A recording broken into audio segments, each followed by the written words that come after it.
everybody, DJ Trains here.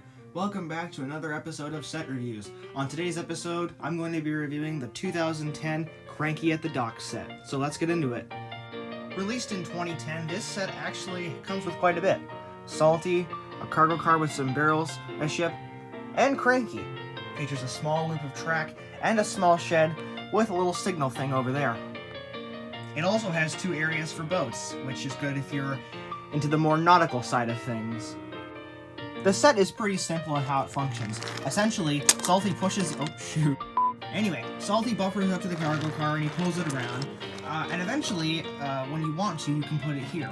And Cranky can then lower his hook to pick them up. And you can lower the hook by, of course, turning this little knob.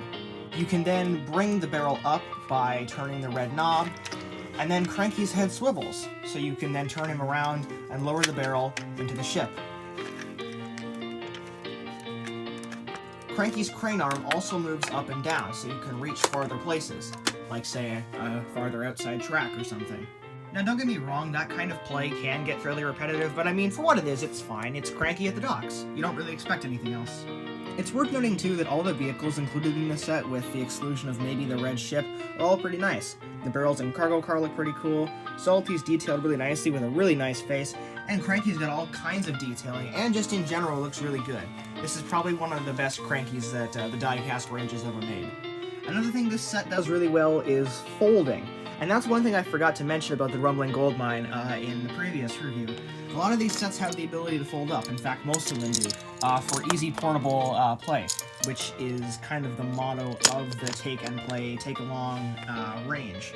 So I'll just demonstrate really quick. Basically, you put Salty over here, you put the ship in the little thing here, you put the cargo car here, you push Cranky down, because he actually sits down low and extends up fairly high, and then you put this up here, and boom, you got a nice little carrying thing.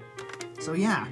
Now you may be thinking, wow, this is a really cool set. I might look into this. DJ Trains really seems to like this set.